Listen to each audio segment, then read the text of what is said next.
Representation matters.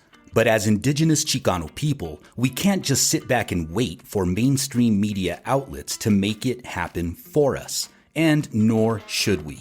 We started the Tales from Atlantis podcast because we believe that it is imperative for Chicanos, Chicanas, and Chicanx people to produce our own media and tell our own stories. And the way we choose to do this is by using Buzzsprout to host the podcast. Buzzsprout is by far the easiest and best way to launch a professional podcast. You'll get a podcast website, audio players that you can drop into other websites, detailed analytics to see how people are listening, tools to promote your episodes, and much more. To start your own podcast and get a $20 Amazon gift card, follow the link in the show notes. This lets Buzzsprout know that we sent you and helps support the show. Buzzsprout, the easiest way to start a podcast. Now, on with the show. You must excuse me. I've grown quite weary. This hasn't been easy, I know. But you've learned a lesson. A lesson in honesty. Honesty to yourself and honesty to others. That lesson will stand you in good stead all your life. I think we've all learned a good lesson. I've always heard that honesty is the best policy.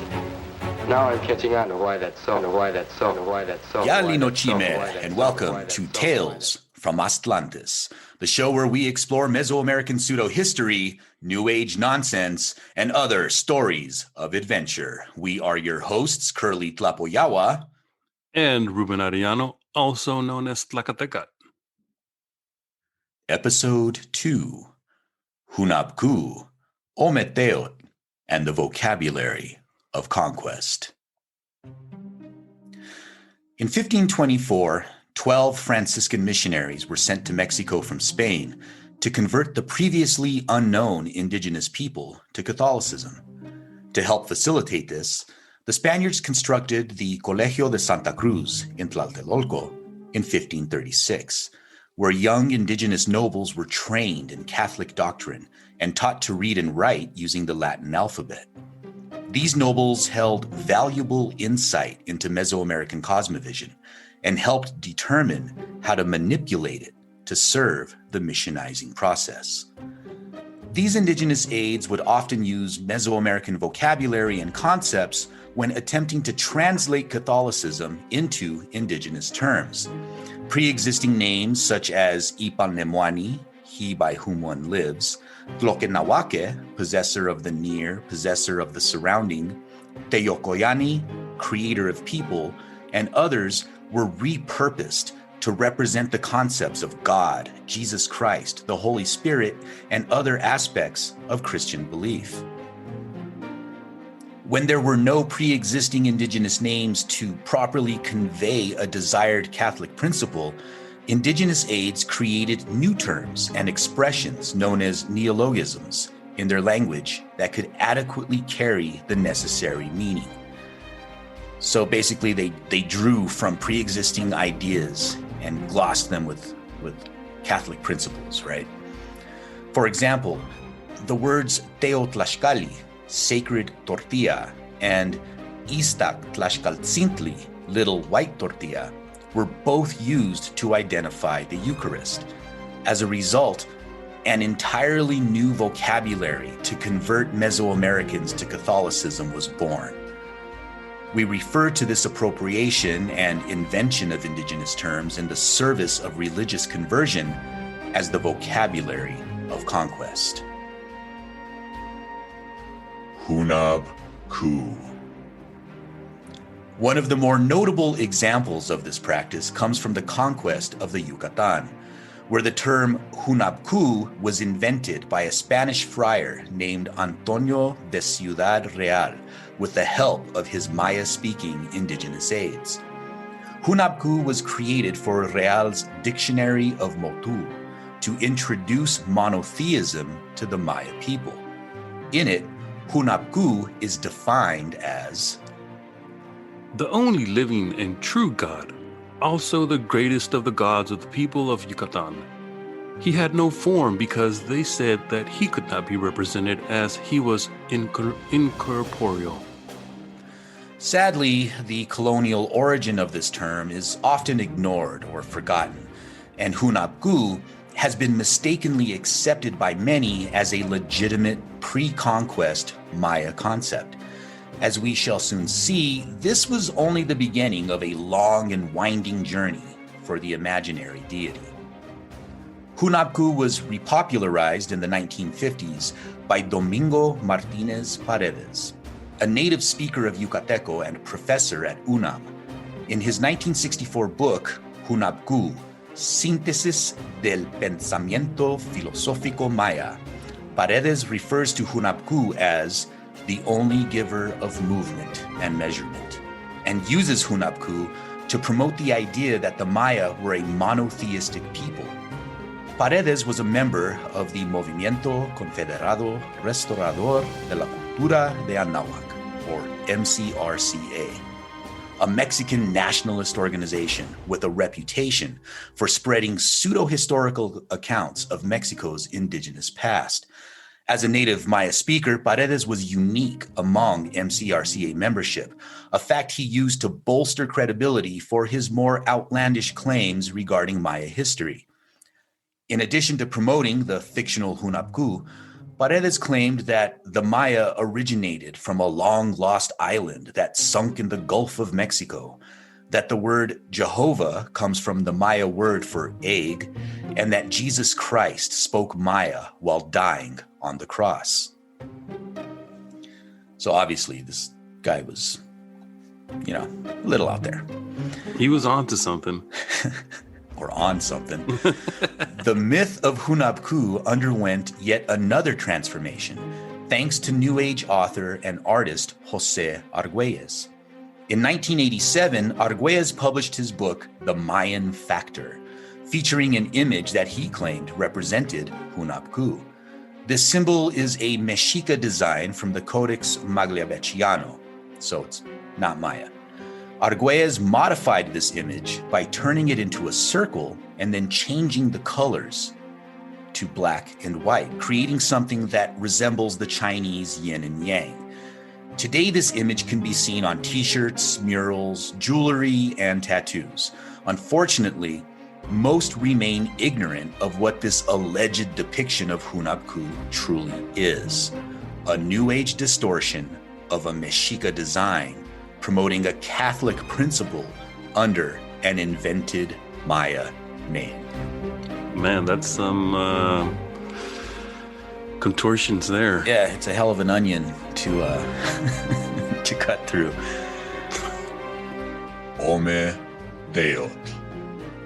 Perhaps the most notorious example of the Vocabulary of Conquest is the alleged Mexica deity known as Ometeotl. Most students of Mesoamerican history were introduced to the idea of Ometeotl through the writings of Miguel León Portilla and Ángel María Garibay. Both Portilla and Garibay promoted the use of Ometeotl as a way of fusing the concepts of the creator couple Ometeotl and Omecihuatl into a singular creator god of the Mexica. In his book, Aztec Philosophy, Portilla describes Ometeotl as the god of duality and the true God through which all that exists is conceived and begotten. However, many Mesoamerican scholars consider León Portilla and Garibay's translations of classical Nahuatl texts unreliable, especially regarding the elusive Ometeotl. For example, on more than one occasion, Portilla replaces the god of Christianity with Ometeotl when no such reference to the alleged Mexica deity appears in the original Nahuatl text. In Garibay's 1979 translation of André Tevet's Histoire du Mexique, he takes the sentence, "In the 13th and final, there was a god named Teotli, which means two gods, and a goddess named Omecintl, which means two goddesses." And he transforms that sentence into, "In the 13th and highest, there was a god named Ometeotl, which means two gods, and a goddess named Ometeotl, which means two goddesses. So when we take Tevet's passage into context, it is clear he is referring to the creator couple, Ometeotl and Omesiwat, who are said to reside in the 13th celestial level of the Mexica cosmos. Garibay simply introduced Ometeo into the sentence out of thin air. Interestingly, this mention of Ometeo is removed from the 1985 edition and replaced with Ometeotl. So seems like whoever did this updated edition saw the mistake and corrected it. So that's an interesting little side note. Oh, yeah. Why did Portilla and Garibay feel it necessary to invent descriptions of Ometeo where none existed? One would assume that abundant resources regarding Ometeo would be available for Portilla and Garibay to draw from. After all, wouldn't the supreme god of the Mexica appear everywhere, considering its alleged importance within Mexica cosmovision? However, Ometeo never appears in any pre-Cuauhtemoc sources. As Professor Richard Haley notes, Ometeotl is found as members of its cult incest everywhere, that is, except in the primary sources. That's a good burn. We assert that the Catholic invention of Ometeotl can be traced directly to the Italian text found on folio 1V of the Codex Rios. This codex, which has been substantially modified by European interpretation, was likely created in 1549. It is here we find the only reference to a Mexica deity even vaguely similar to Ometeotl. The text describes a deity called Ometeotl as the creator of everything, the first cause, which sounds suspiciously like the God of the Bible. The text is accompanied by a drawing of this Ometeotl. However, an iconographic analysis identifies the figure as Tonacatecutli, the male aspect of the sacred creator couple Tonacatecutli and Tonacasiwat, known as the Lord and Lady of our sustenance. In this instance, the author of the Codex Rios separated the concept of Tonacatecutli from his female counterpart, thereby eliminating the feminine aspect of the dualistic Mexica cosmovision. The author then renamed Tonacatecutli Ometeotl, which would later become glossed as Ometeotl by Portilla and Garibay, and described this newly minted concept as the creator of everything, the first cause, called by another name, Ometeotl, which is to say something like Lord of Three Merits or Lord of Three. Now, this is an interesting choice considering that Ome in Nahuatl is the number 2, not 3. It appears that Ometeotl or Ometeotl is yet another Catholic invention designed to introduce the monotheistic God of the Bible along with the Holy Trinity into the Mesoamerican mindset. It appears that Portilla and Garibay took the Catholic fiction of a monotheistic supreme creator god of the Mexica and just ran with it, creating an entire academic tradition and careers along the way. So, what are we to do with concepts like Hunab and Ometeotl? Can these terms be disentangled from their colonialist roots and given new life with new meaning? Or is their elimination a natural byproduct of our decolonial struggle? As I see it, I have inherited a cultural legacy far more meaningful, impactful, and powerful than any Catholic invention. Embracing terms like Hunab and Ometeotl is a rejection of this cultural legacy in exchange for something shallow and artificial. I don't find strength in the linguistic fabrications of men who would destroy my culture. I find strength in the traditions of my ancestors. And if we're going to speak with the vocabulary of decolonization, we need to discard the language of colonizers. Ometeotl.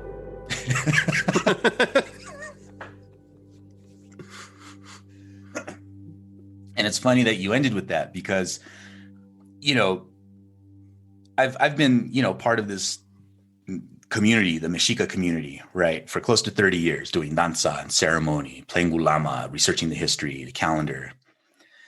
And I see, and you probably experienced the exact same thing, people use Ometeotl as a substitute for like amen or even namaste, right? Like it's just this general term that people throw around in ceremony. And when you look at the way that this word is described, the way it's being described in all of these texts, it's obvious that they're referring to the monotheistic God of the Bible. It's just a substitute. Yeah, you know, actually, I recently did a paper that's going to be published soon on danza and sort of try to make some connections between how the danza, well, I don't get too much into how danza emerged here in the U.S. There's a lot of studies already that have been done, really good ones about that. But I sort of I use that as a bridge to go into the more sort of historical analysis of the danza conchera. And at the end of the paper, towards the end, I introduce a little bit about how the Mexica danza sort of gets introduced and how it's part of that ever-changing evolutionary process of the danza. And in it, I explain how Él es Dios, which is what the concheros usually say in the danzantes tradicionales, the Azteca Chichimeca types, will say at the end of a danza or as a salute, you know, it's like saying, Órale, Él es Dios, you know, compadrito, comadrita, things like that, right? And the Mexicas, in their attempt, you know, to reject and to sort of purify the danza to its so-called pre-Cuauhtémoc roots, right? They replaced El es Dios with Ometeotl.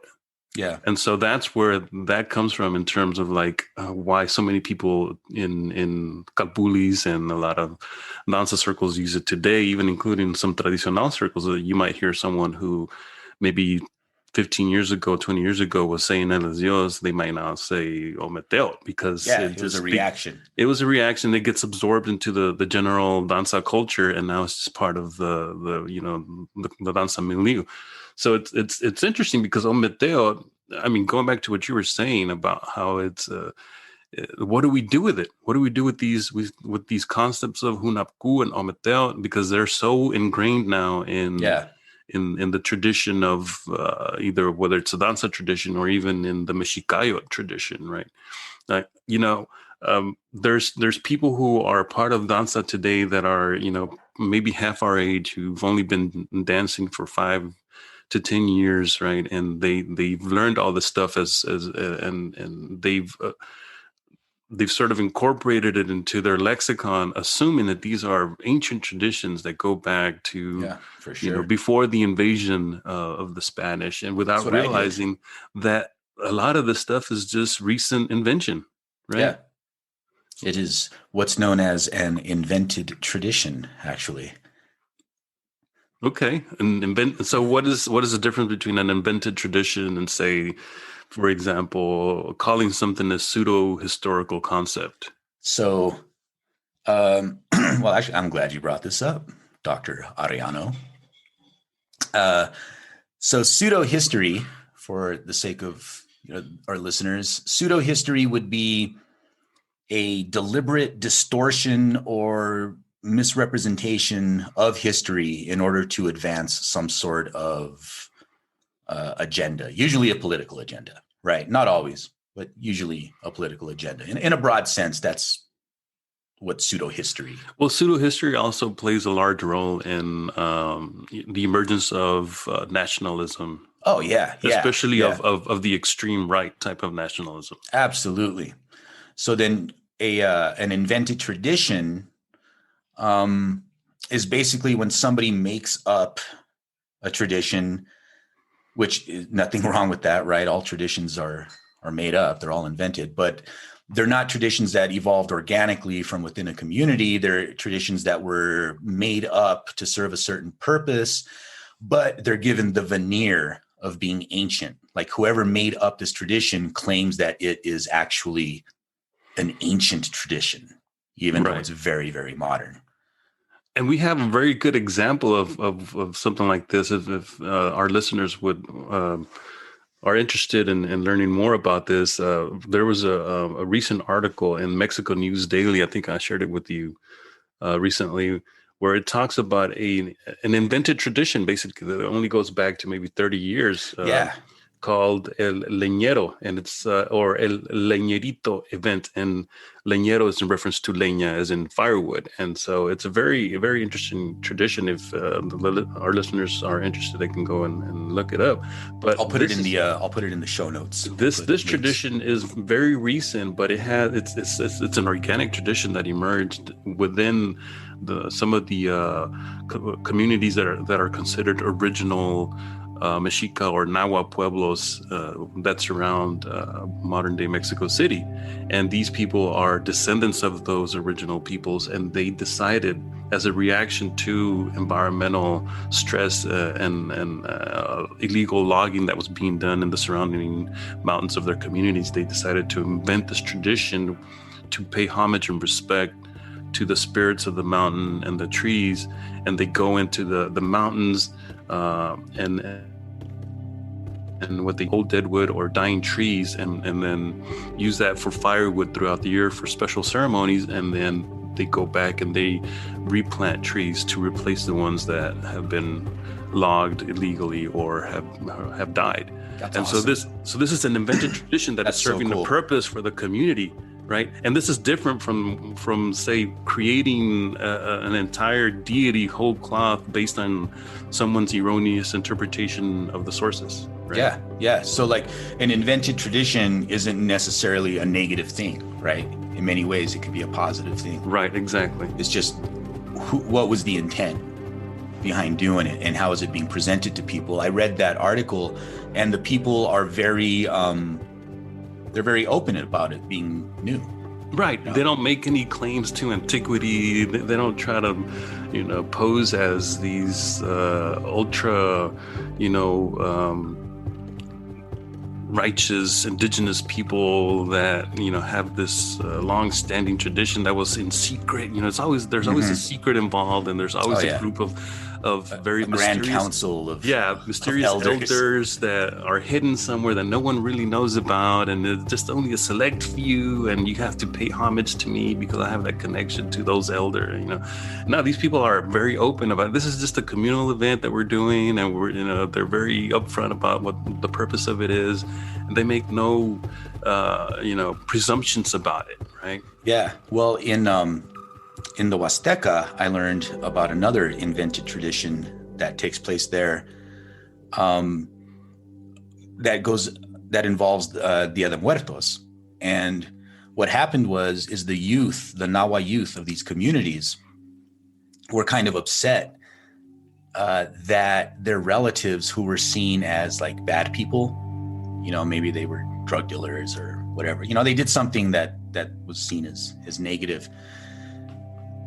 Their images were not being involved in the Dia de Muertos celebrations or commemorations. Like all of the bad people were being left out, and the young guys, the younger Nahuas, were bugged by this. So they started their own tradition specifically for the departed, quote unquote, bad people. Mm-hmm. And they figured, well, these are our relatives. I knew these guys. They deserve to be honored too. Right. And so they started this separate tradition. And because of this, the elders in the community didn't want to teach them the appropriate dances that were involved. So these kids made up their own. Dances. They made up their own dances. They made up their own tradition, and it's got a purpose. And it evolved organically from this community. And I saw a video of it, and it's awesome. It's such a cool event. And, This is in Guerrero? In Veracruz. In the Huasteca region. Okay.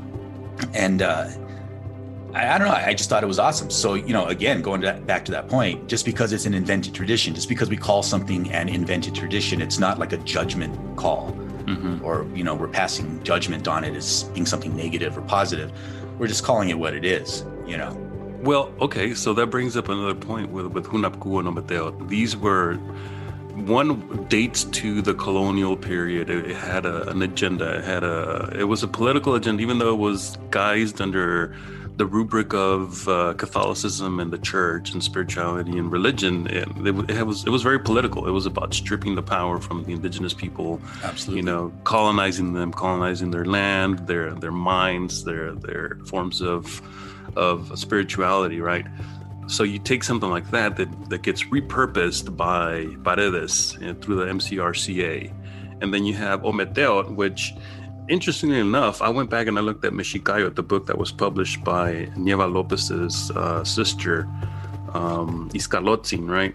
Yeah. And this is a book that was produced, and it encapsulates the philosophy of Rodolfo Nieva Lopez, who was the leader of the MCRCA, right? And nowhere in the entire book, the original copy is from 1969. I'm looking at the 2009 third edition. I do have the original, but I have that one put up because it's very fragile at this point. Yeah, it's not bound very well. Yeah, but I'm looking at the 2009 edition. This is the third edition. They did another one in 1991, and the closest thing that I see that resembles Ometeotl is Ometeotl. Or Omeyot. Energía creadora, right? Ome, dos, yo, ser o esencia, and then the TL, desinencia sustantiva, Omeyot.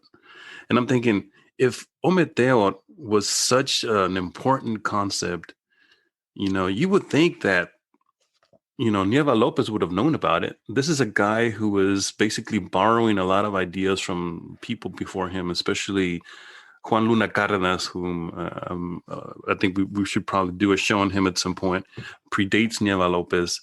And I don't think even Luna Cárdenas ever mentioned Ometeotl in any of his writings. I don't think so either. Right? And it's not until we get into Portillas's book, originally published in 1956, where we get this introduction of Ometeotl. Right. And so we have two concepts that are basically, and we have to wonder, what was Portillas' purpose in introducing this concept?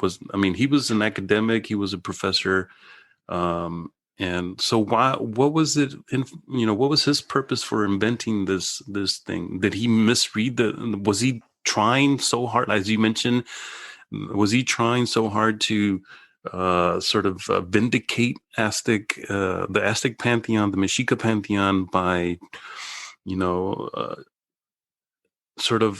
comparing it to his own? I guess I'm not sure if he was a Catholic or a Christian, but to the monotheistic tradition that permeates. Yeah, it seems Mexico. like he was viewing all of these things through a monotheistic lens, right? And so one was political in the colonial sense, and the other one is, Portilla. I don't know how to frame that. What it could have been tied to just nationalism, like trying to uplift. This idea of the Mexica people as being very sophisticated and having so it's also a cosmovision on par with everybody else, right? So I guess in the broad sense, we can place both of these, Hunab and Ometeotl, as political concepts that were invented for specific purposes that have sort of a political nature, and almost in one case it's more nationalistic with Portilla. Is that what I'm? Yeah, I think that's a fair assessment. Okay, so now that we've gotten to that assessment, and going back to the question, what do we do with these concepts? Since they were originally invented, but then they get repurposed through the danza tradition, through the Mexicayo tradition, for something that is more revolutionary in a sense, right? Because especially the danzantes mexicas, when they're reacting to the danza tradicional, they're coming of age. This starts in the 70s, obviously, but in the 90s, you get a resurgence of this stuff, especially during the Movimiento Zapatista that emerges in 1994. And as well as in Mexico, things were happening in the U.S. In my article, I also point to how danza in the U.S. really begins to rise in the mid to late 90s as a result of the quincentennial celebration of Columbus and the reaction absolutely. to that, and also to the Zapatistas in 94. And those two events help push danza in the U.S. among a newfound breed of young Mexican Americans who begin to not just call themselves Chicanos, but now they're calling themselves Mexicas as well. Yeah. Dude, right? That's my story right there. I got into danza because I saw a group of danzantes at a 1992 event, at a 500 years of resistance type of event that was put on at UNM.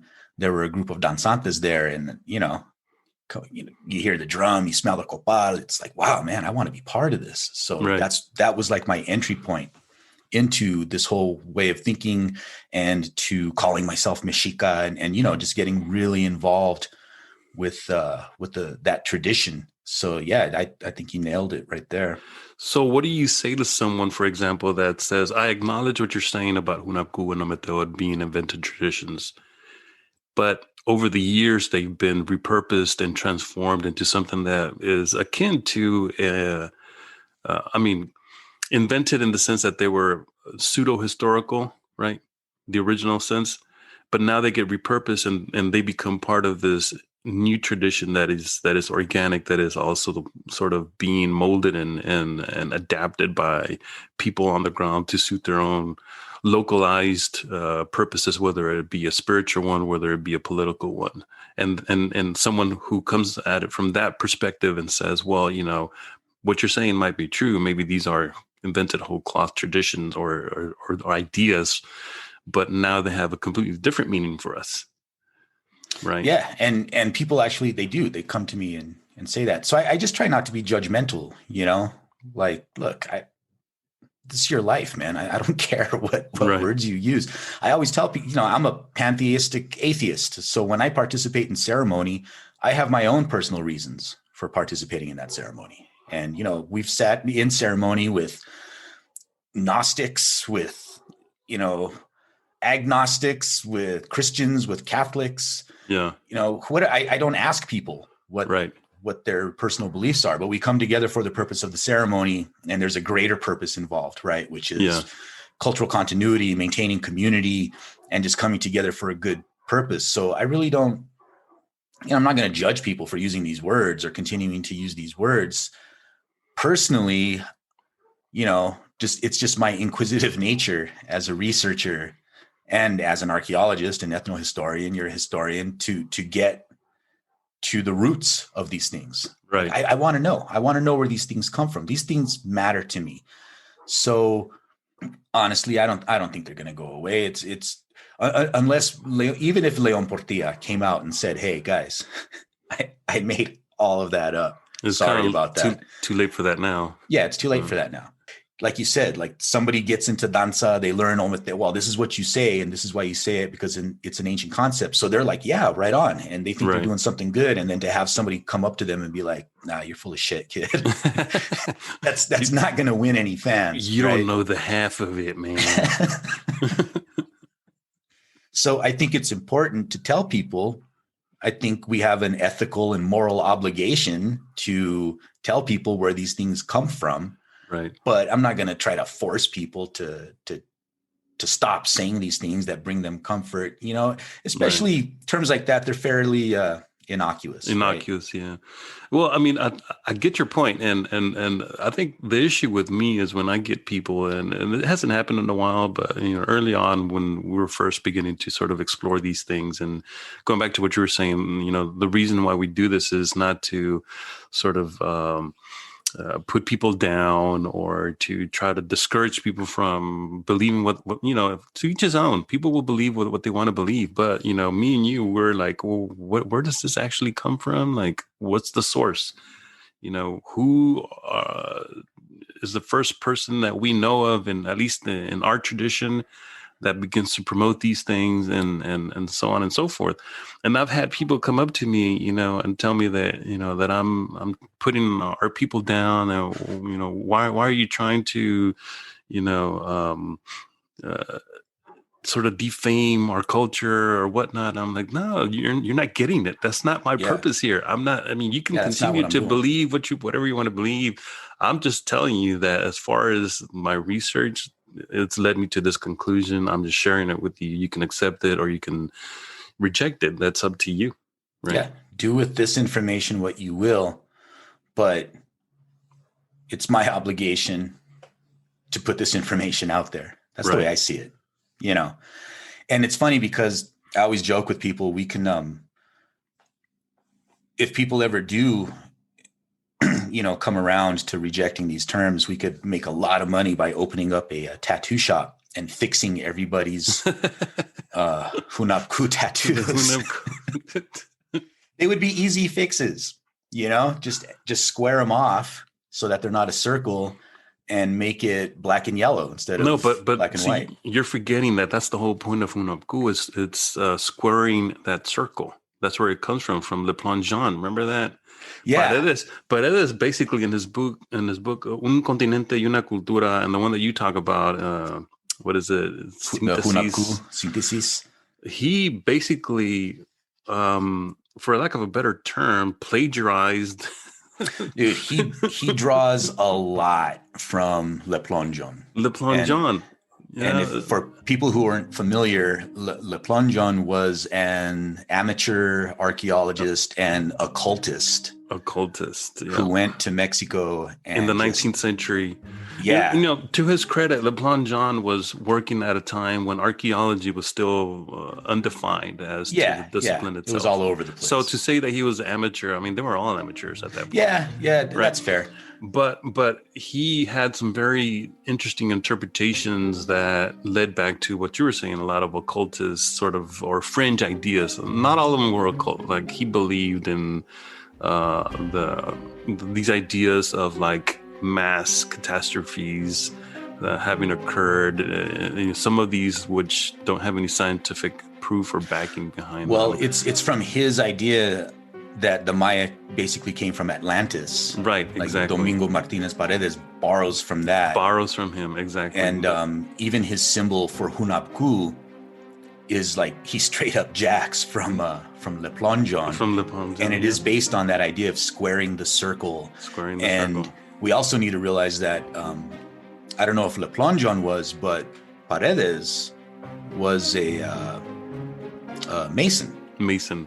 So he took a lot of those ideas of, referring to Hunab as the primary mover, these are all Masonic principles. Exactly. Yeah. That's very Masonic. So he drew from a lot of different things. And this was common of the MCRCA. They would go through and just draw from everything but legitimate archaeological and historical. Like, it's not hard. If you live in Mexico, it is not difficult to go to an indigenous community and learn from an indigenous community. Yeah. But, this ultra-nationalism that the MCRCA was on, it was more built around that idea of Mexico as this great, indigenous nation. Metropole. Yeah. That they basically glorified and romanticized Mexico's indigenous past, but at the expense of Mexico's indigenous present. And that was sort of emblematic of the nationalism that was going on at the time. Right. And we're going to do a show on him and the MCRCA separately so we can discuss these things. But yeah, there's in my dissertation, I sort of look at what Vasconcelos was doing and his ideas of La Raza Cósmica and sort of compare them to the ideas of Juan Luna Cárdenas, who was a contemporary of Vasconcelos and who predates Nieva Lopez's ideas, whom Nieva Lopez borrowed from. And I compare them and I basically explain how they're both two sides of the same coin, except one is Hispano perspective, and one's more of an indigenous perspective, but they're both ultra-nationalist ideologies. Yeah, for sure. So getting back to your question, what do we do with these things? I don't know if it's necessarily my position to say what to do with these things. It's up to everybody. Yeah. The magic was in you all the time, Billy. The magic wasn't in Ometeotl. All we want to do is offer a public service announcement, to all you Mexicas out there, all you Lanzantes, Calpulli members, indigenous people, whatever label you apply to yourself, which is, all fine and dandy. But if you accept the term Ometeotl or Hunab as concepts that are meaningful to you, that's that's your prerogative. We're just here to, show, people interested in these things that, everything has a provenance, and some of these things have dubious provenances, like these two terms. Absolutely. I just want to encourage people to, think critically, use skeptical inquiry and develop scientific literacy. Those are my three takeaways. The three things that I would like to impart is to encourage people to apply a critical lens. You're listening to this right now. Don't take our words for it. I'll look into what we're saying. Do your own research. Absolutely. There's a paper that I highly recommend called Translation in Historiography, the Garibay Leon Portilla Complex and the Making of a Pre-Hispanic Past by Gertrudis Payas. It's a really, really good analysis of the dubious translations that Garibay and Leon Portilla have put out over the years. And then there's the paper Destronando Ometeotl by Mikulska. Everybody should read that. That's a really good one. Yeah, they go in deep. And I encourage people to look into these things, because people, when I bring up that Ometeotl is probably not an actual pre-Cuauhtémoc concept, people freak out like, how dare you say that? And I'm like, dude, what I'm saying isn't even considered controversial within Mesoamericanist circles. Like, people have been critiquing these ideas for a very, very long time. It's just that when you're in the Mexicayot, you were actively discouraged from doing research outside of... As they say, no le rasques. Yeah. Because, once you start scratching, you get beneath the surface and you realize that there's nothing there. And, in the first edition of Our Slippery Earth, I put I don't outright say that this was an invention. I put it out as a question. Like, I don't know where Leon Portilla got this from. But now that I've done more research in the second edition of the book, I'm going to lay out a lot more evidence as to why I believe Portilla just made it up. Mm-hmm. Which is the consensus. I mean, by most people who are interested in the subject, who studied it, I think the consensus is that there's really no evidence that even the word Ometeotl existed prior to Portilla, right? I mean, because if Ometeotl was such an important concept, why isn't it so ubiquitous in all the sources? Why isn't it everywhere? Why isn't it everywhere? Why is it Portilla? I mean, it's almost like Nieva Lopez and his Consigna de Anáhuac, Declaration of Cuauhtémoc. Like, if it was so important, how come it doesn't exist prior to his supposed, exposition of it, in 1964 or whatever? It's kind of like the same idea in a sense, right? The secret knowledge that someone holds, and all of a sudden they're ready to expose it to the world. And look at me, look what I got. Before you get too far into that, we're going to do that as a separate episode. Right. Well, thank you, everyone, dear listeners, for joining us on this exploration of Mesoamerican pseudo-history, invented traditions, and New Age nonsense. I am your host, Curly Tlapoyawa. And this is Tlacateca. I hope you guys enjoyed this episode. And we'll see you next time. Remember, folks, the truth is like medicine. Doesn't always taste good, but it's always good for you. Timoitase. Oh, Mateo.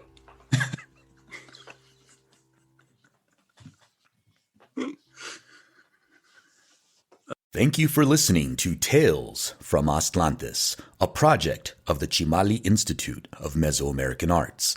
If you enjoy the show, please consider becoming a Patreon supporter. You can do this by visiting talesfromatlantis.com and clicking Support the Podcast. Your continued support will help keep the podcast ad-free and independent. Until next time, Timoitase.